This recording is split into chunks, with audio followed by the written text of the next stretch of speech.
Hello Beauty News family, welcome back. We're going to have a little chit chat today about something. I feel like, look, we've got wine and I feel like we're going to get to have a little bitch and moan, maybe. I'm looking forward to it.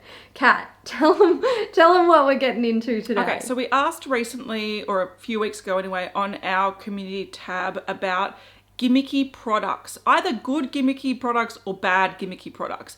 And this was a topic started by two fairly new releases that are they're not going viral, but they're being talked about. And I think that's the whole point of these gimmicky things, is they get talked about. The first one we talked at length about was the Real Techniques Makeup Saver Sponge, the one that looks like a slab of meat.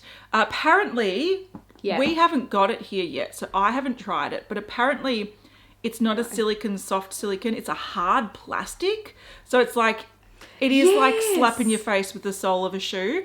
And also, someone said it's really gross that it because the sponge is around it, the product squidges out of the sponge and it's just gross. So apparently it is even worse than what we thought. But also since that Beauty News episode, and we would have spoken about this in the next Beauty News episode, I think, Revlon released a dual-ended jelly makeup blender. Now this is like a double-sided, like a makeup brush, but it's got these squidgy jelly bits. One's a smaller side, which is probably for concealer, and one's a slightly bigger side, probably for more, look, they show it on bronzer, they show it on foundation, whatnot. Now, this is interesting though, because this is actually a product that has been used for a while in sort of Korean, Japanese makeup, but it's used as a silicone lip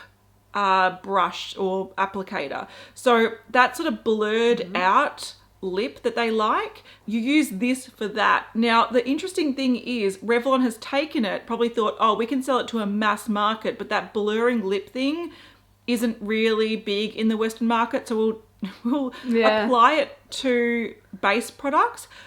But the thing is, it's all about cleanliness and not absorbing product. But you're literally, think of it, you're literally applying your foundation with something that's as big as your fingertip. How long is that going to take? It's so dumb. It's so dumb. And look, the thing about this product, the way that Revlon has spun it, I'm not into it. I don't think it's smart at all. We've been there, we've done that. It's dumb and it shouldn't come back. I do wonder if it's actually bigger than it appears. If it's designed to be used for the face, I kind of hope that it is, although it's not. I'm just going to go out on a limb and guess that it's not. Look, I'm going to insert some footage of people applying it. Yeah, do it. Now, what's funny is every video I've seen, they start applying it and it's literally like this, maybe a bit bigger, maybe using your thumb, and then they cut to it being blended. And in between is probably 10 minutes, let's be real. If you can apply your whole base in under 5 minutes with just this tool, I will give someone $50. This, I don't think it can be done. I'll double that. It is I was ridiculous. Thinking that as well. Yeah. And not slap it on looking like crap, actually blended and nice using just this technique. My God, it is. I agree with what you're saying. It's not realistic. If it was really big, another thing that maybe but it's maybe not. But they're not. They're little. And another thing that these silicone lip brushes have been used for, which unless you're in the know, you just wouldn't know. In the nail community, a lot of people use them for picking up pigments and buffing them into the nails. So they're little, they're designed to be small, and especially using it in the lip area and stuff, they're not going to be big enough for the face. So yeah, I don't know what Revlon are doing here. Look, I don't think it's the first time Revlon has done a dumb thing. That's true. But I just feel like it's a bit strange. I do want to talk about, since we're still kind of talking about Real Techniques and this like silicone application weirdness, we did have the Real Techniques Miracle Mixing Sponge, which came out prior to the complexion sponge that they've brought out now. And what that was is one of their Real Techniques sponges with a silicone like slappy with the patty. fingerprint. So yeah, it's so bizarre. They will not let it go. They're like a dog But with a bone. didn't they learn? Like, that's not around. People aren't using it. No. So why did they not learn Yeah. from that mistake? I don't like, they probably think this is a new generation knows? of like idiots. We're not. We're still here. We're old and we're decrepit and we're drinking our wine, and shame on you for thinking that. And we're angry. angry. Also, And we're making videos about how stupid it is. but also, one thing I want to mention, just going back to that Revlon one, you can buy these lip applicators, which are the same thing, again, but just single-sided. Oh, yeah. $1.97. This is Australian dollars, so less than $2 on Temu. Mm-hmm. I'm curious Yeah. how much Revlon is selling this for. It's not going to be $2, or let's say double-ended $4. No. It's not going to be that, and that in US dollars would probably be like less than $3. They're not selling it for that. There is a huge markup, and this is all just a cash grab for people to try it on TikTok, to try it on Instagram, to try to make it go viral, and then it's going to die in the ass because it looks cool. It probably feels really nice and cool, but I do believe this is for nail art, lip smudging, and lip art. maybe even like blending out cream eyeshadows potentially. Oh, yeah. Or like those really beautiful like metallic foil finish eyeshadows could be good for like dabbing that on. I think they have a place. And also like with the cat mentioning you can get it for like $2 Australian on Temu. I'm not really sure that I would be super confident in the argument that, you know, Revlon is making them in a place that is more, what would be the best Cat's like, she knows what I'm talking about. She's like, nah, not like a more reputable guess, factory, or no, it wouldn't be. What often happens with these sort of gimmicky products is something goes sort of is popular, and they usually will have people in different markets that are like, this is a popular tool or this is a popular trend or whatever, and then they'll find factories that will sort of just print them for them. It's not like we're going to then bring in the silicone and make a machine and get our high paid staff to make them. No, they're just mass producing shit from another factory, just capitalizing on another trend and incorrectly applying it to the Western market. This could be a cool tool, but I'm more inclined to actually buy from Temu at this point, which is very scary and sad. Me too, 100%. Yeah, I know. And I understand Temu gets a bad rap, and I know we're saying it wrong. It's Temu, but I don't care. We're not really that hip with the times on this brand. It's not a brand or a company that we look at with a great deal of respect. But also I have to agree with Kat on this one. Revlon have not created their own like molds for plastic production machines and silicone production machine. Like, it's not, they didn't do it. No. I'm just super confident that they haven't, because it would cost them millions of dollars. And something like this tool that Revlon is releasing, it is going to be a blip on the radar. It is not going to be something that is forever released to all of the global markets, because it's an outstanding tool that everybody needs and can't live without. So if I was going to buy one of these, I'd buy mine off Temu as well. There you go. Can we actually, look, we've got a list of suggestions that you all gave, which were fantastic. Some people brought up memories that I had pushed back. Oh, yeah. And I had repressed, and now they're here and we can talk about them. We're going to talk about a lot of tools, but one thing, because this reminds me of this situation, I want to talk about the sponge washing machine. Do you remember when that was on like AliExpress and stuff? And it was a toy. It was originally a toy.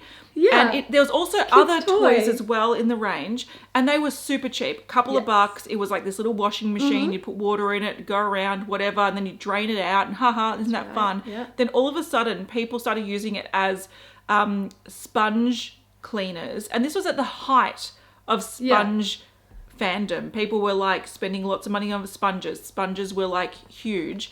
And then brands, legitimate brands, were buying them, like charging like $30, calling it a sponge cleaner. And it wasn't. They just bought them on AliExpress for $1 each and then sold them at a crazy markup. And there were actually websites and brands that were started for this, being like, this is our like product. It's not. It's the same thing. It was a toy. So insulting. We did a video on it, guys. It didn't work. Find the link. Yep. I'll put it in. It doesn't work. And it's not meant to work. It was never meant for washing anything. It's a children's toy that has an interactive aspect to it to give it a sense of reality for children to have that kind of joy. And also, I mean, joy for adults as well. I love stuff like that. But it was never, it was adorable, but never meant to wash sponges. And for companies to try and capitalize on that, and they were all coming from AliExpress for there was no changes to the stickers or the colors or anything. No, it was the same toy. And they would have got like a bulk purchasing discount, which would have made them even cheaper, and then they're on selling them to the public. Like, it's, don't get me started. I've had some wine. Same. We're going to talk about Artis Brushes. So these are the toothbrush or hairbrush. Hairbrush brushes, yeah. These definitely took the makeup world by a little bit of a storm, I guess. Here's my theory on these brushes. I nearly bought them, but they were very expensive. They're still around and they're still very expensive. Like a 3-piece set will set you back $300 Australian. $100 a brush. It's a bit rich for me. And like 2 of them are tiny. Oh, they're minuscule. One of them's meant to be an eyeliner, but that literally would be, I know, it would be like eyelining your face with a kid's toothbrush. It's like, it's too big, but also it's too small to be paying $100 Australian for. The thing about these brushes is, I believe, back in the day when we were seeing them, they were just sent by the brand. Yes. I don't think all that many people were buying them. Definitely there were smaller creators buying them and creating content about them. And that's when you would see the people be really realistic about how they worked and what they were truly like. And I think some of the brushes were like the larger brush for applying foundation could be quite nice because it had that kabuki density, which can be lovely, but with a nice handle. Applying products. Correct, yes. However, when it got to the smaller brushes and they're like, let me just apply my eyeshadow and blend it out with a toothbrush, like, it wasn't, there's a reason why these didn't go mega mainstream. But they were duplicated by Chinese factories because it was a trend. But it would have really cheapened the brand as well, because I'm assuming that the quality of the brushes were fairly good for the price. Not good for the price point, but given the price point, the quality would have had to be quite luxury. And then when you have all these sort of cheapy ones flowing around, it sort of cheapens the impression of them. But they're still around, so they must be making money. There you go. Probably makeup artists are still using them somewhere. I want to mention the Beauty Blender brushes. This was one that I had in the back of, like, I forgot about. So I had to look these up and I was like, oh my God, that's right. So these are still around, but they're website exclusive and they're on sale, it sort of looks like they might be clearing them out. Now, there's only a handful of these, and they're the brushes that had the little teardrop metal bit at the bottom that they would say is like a rollerball, like it's like a cooling rollerball, but you don't actually need that with makeup brushes. So it just didn't really make much sense. They just wanted to flow through that sort of shape of the Beauty Blender and make everything have that shape to the detriment of the functionality of it. They'd be like, this is a feature, and with this foundation and the tray and the pumping out onto this tray. Like everything was so gimmicky just to fit that sort of shape. And I think it was to the detriment of, because also that meant they had to charge quite a lot for everything because it had these sort of custom fancy designs. They're custom. Yeah. I understand that brands have to find a point of difference. And often that is what makes or breaks a brand or a release. And if you can't find a point of difference, you're never truly going to be all that, I guess, sought after in the beauty community. But why would you think that having a rollerball, like a cooling rollerball on the end of all of your brushes serves some sort of important function in somebody's life? Look, and if they... Because it doesn't. If they were, to be fair, if they were sort of like skincare application brushes, which I don't know who uses skincare on brushes, but I'm sure some people do. You know, okay, that makes sense. I understand what you're saying. But makeup, that time of like cooling your under eye with a serum is over once you've sort of, for me anyway, absolutely. They're different rooms. I do different things. The fact that they've been removed from the stores, they've been removed from Sephora, and they're Beauty Blender website exclusive and on sale, I think that they are just trying to sell old stock and then they'll be gone. So...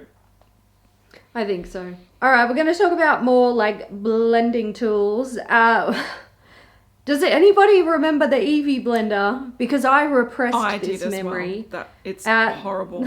This was it's so bad. This is the notes are brilliant. Kat wrote this note, and I'm just going to read it word for word. Glittery ball sack turned menstrual cup. True. Everybody sip your wine for that one. It's brilliant. All right, so that's my poetry. Yeah, I love it. So pre-orders for this product started in January 2017. Articles were written about the brand. There was heaps and heaps of hype around this. But in December 2018, they posted their last Instagram post, and the website is closed. It literally does look like a silicone ball sack with glitter in it. Yep. The shape is cuppable. And it's like got a bit of girth. Like there's a bit of like weight to it. It looks like it's a bit saggy daggy. And the way that it like it's not a teardrop. It's kind of like down and then it's a ball sack. It's a ball sack. They did then bring one out that had like an indent in it. And I think it was, I don't It's for your thumb to like hold it. But the thing that was interesting about this, so this was at a time where the Real Techniques, Beauty Blender sponges were at the absolute height, but people were struggling to clean them because like every man and their dog had them, but not every man and their dog knew how to clean them. So... And also, we possibly didn't have very good sort of like cleaning products back then to clean them. So people were really like, this is absorbing all my product. That people didn't use them wet, so they were like absorbing all the foundation. So everyone was trying to find a solution to keep this sponge sort of hype train going, but deliver it in a way that is easier to clean. It's not wasting product. And I understand where they got that thought process. But so this glittery ball sack photo, this was for when they were announcing pre-orders. And there were so many articles about this. This was so hyped. But then when people started getting them, people were just giving them horrible reviews. Weren't they hard? Yeah, they were quite firm. It didn't blend very well, and it wasn't like the thing that people like about sponges is that it actually gives a really beautiful finish to the skin, whereas these don't. And that's the problem. And that's why I don't understand why brands are trying to bring these out again, because we've learned that they don't, like, once you get them into excited consumers' hands, they actually don't want to use them. They go to the back of a drawer. So why even waste your time? And it's just taking up landfill. So I feel like the industry needs to, yes, okay, there's going to be... Get their shit together. Yeah, they're going to get their shit together. Because yes, there's going to be consumers that have moved on and new consumers that may fall for this shit. But look at how people enjoyed it. And even if you haven't brought out a product, look at how other brands did. Like this fucking Eevee Blender shit that closed down within 2 years. With so much hype behind it. Like it had the... If it was a good product, it would have done really well. So I just don't understand why brands can't go, this, people don't want this. It actually doesn't work. So let's move on. I have heard a few people say that they liked them because they use them to pick up the product, apply it to the skin, and then they go in with like a brush or a sponge. But there are better ways to do it. Like you can have wands on products. I like to sometimes pump my foundation directly on my face because I'm lazy. Like there are easier ways to get from bottle to face without having to waste a lot of product. So I do agree. I think like, all right, I can respect that people find them easy. Like if you've got something like a cream in a pot or something, I'm thinking like cream bronzer or whatever. Maybe you want to use a sponge to pick that up, especially if you're running around with like really long nails or something. Like I get it. But I think the thing that ticks me off about them is that they're not marketed in that way. True. It's not, you know, the brand is not going, okay, you buy one of these and it lasts you forever because it's a silicone product. It'll never degrade ever. You can pass it on to your children who can then give it to their children and their children and their children. It's a makeup tool for the ages. But that's not how it's promoted. It's a chunk of silicone, looks like a ball sack. It's full of glitter. It's bad for the environment. People buy it thinking they can use it to apply and blend their makeup and have a glittery sponge. And then they're like, it's a piece of shit and it ends up in landfill, like Kat said. And that's what pisses me off about them. It's wasteful and it's irresponsible from brands. Yes, I agree. Do you know what I mean? Like, I understand, like, the consumer, for it to, you know, sort of reach the masses, the consumer also has to play a part in it and play a part in promoting the product.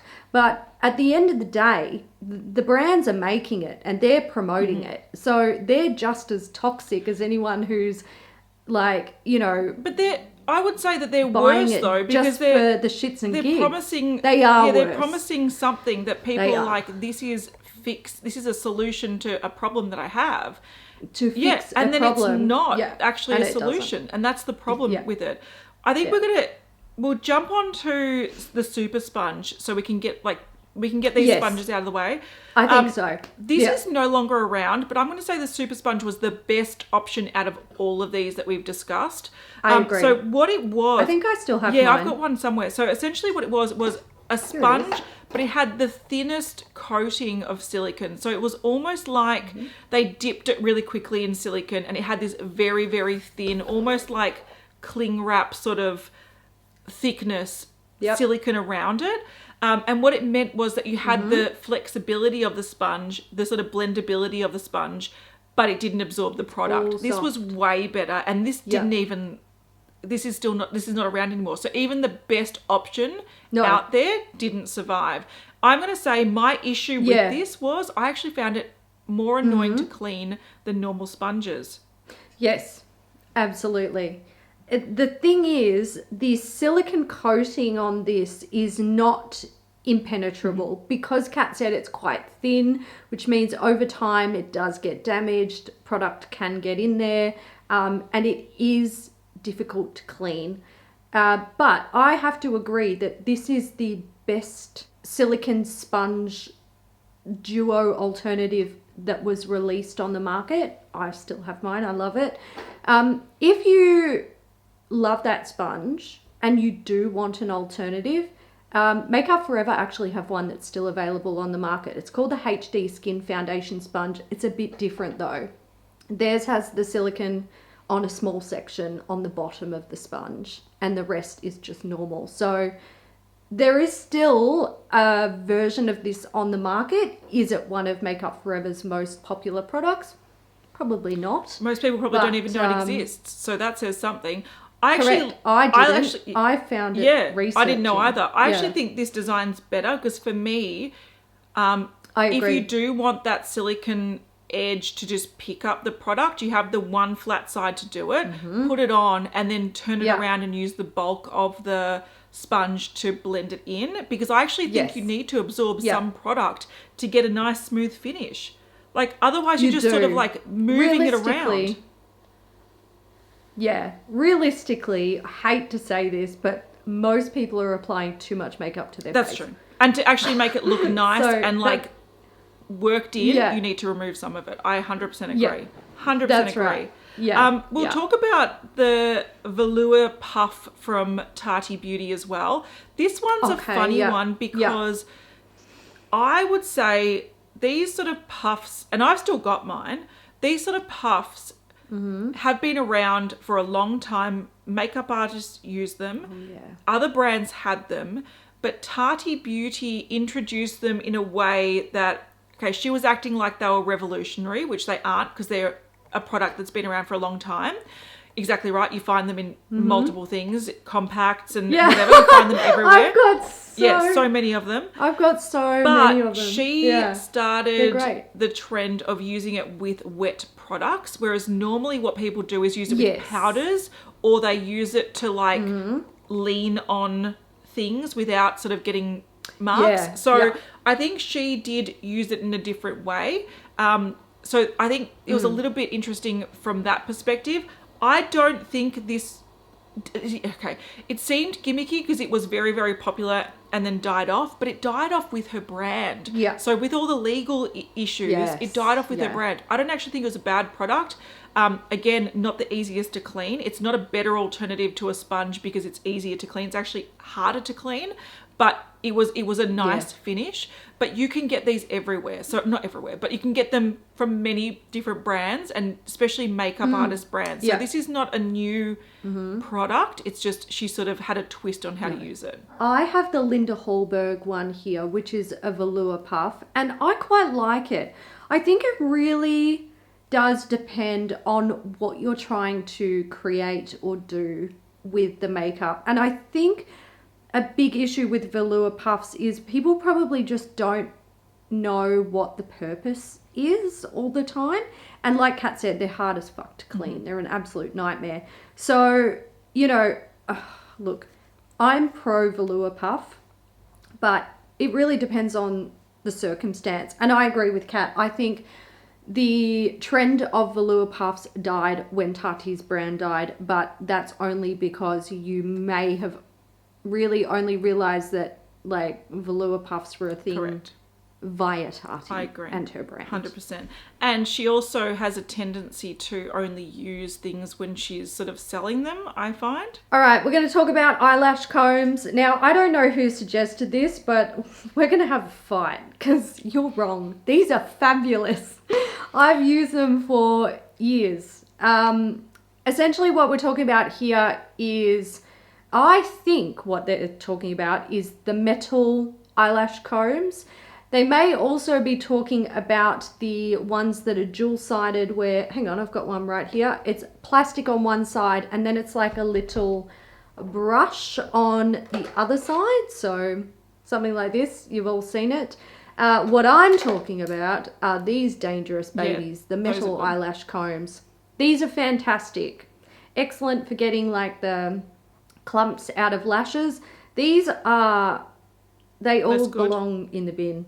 Yeah, they're less good. Very much less good.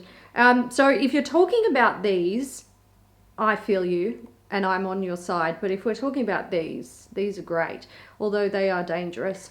I think the thing about these sort of tools is if you are faced with the plastic ones, which is lash and brow, to be clear, they're just not that great in comparison to a lot of stuff that we have that's a little bit more modern.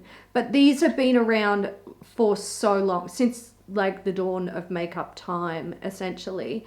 And I think anyone who's ever tried to use one of these to get clumps out of their lashes has probably just been like, why? Yeah, they are garbage. It doesn't make sense. My theory about this is that people found themselves with them after buying the Real Techniques eyeshadow brush set when they were really popular. And they had one in there, one of the metal ones. Now, I'm going to say I have one of those and I still use it. Not often, but there are times where I'm like, oh my God, my mascara has gone absolute shit. And I rummage for it and I find it and it's like, oh, this has saved my look. So I think it's very helpful, but I do find that it became like almost a household thing when Real Techniques packs were really popular. And then people had them and they're like, I don't know what to do with them. So I think this is more of an advanced tool that is very helpful. But a lot of people just don't. They just found that they had them and they didn't really know what to do with them. Especially when those eyeshadow brush packs became really sort of big and popular to buy like the big packs, and they'd often have them in there. But I think it's not a bad gimmick. I don't think it's a gimmick. I think it's just a tool. But anyway, I think they're good. And I think the thing is, like, you have to, if we're talking about the metal ones, you have to know how to use them safely. But also, if you don't have issues with your mascara clumping, it's never going to be a valuable tool to you.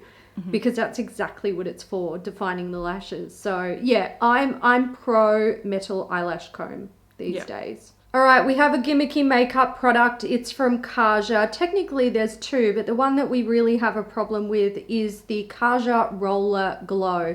It's no longer available. It was essentially a cream highlighter that came with a paint roller style applicator.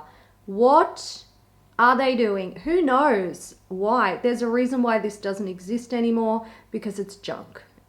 This is the definition of that like stripe of highlighter. That's what that's for, and it's hideous and it should be in the bin, and I'm glad it's not there anymore.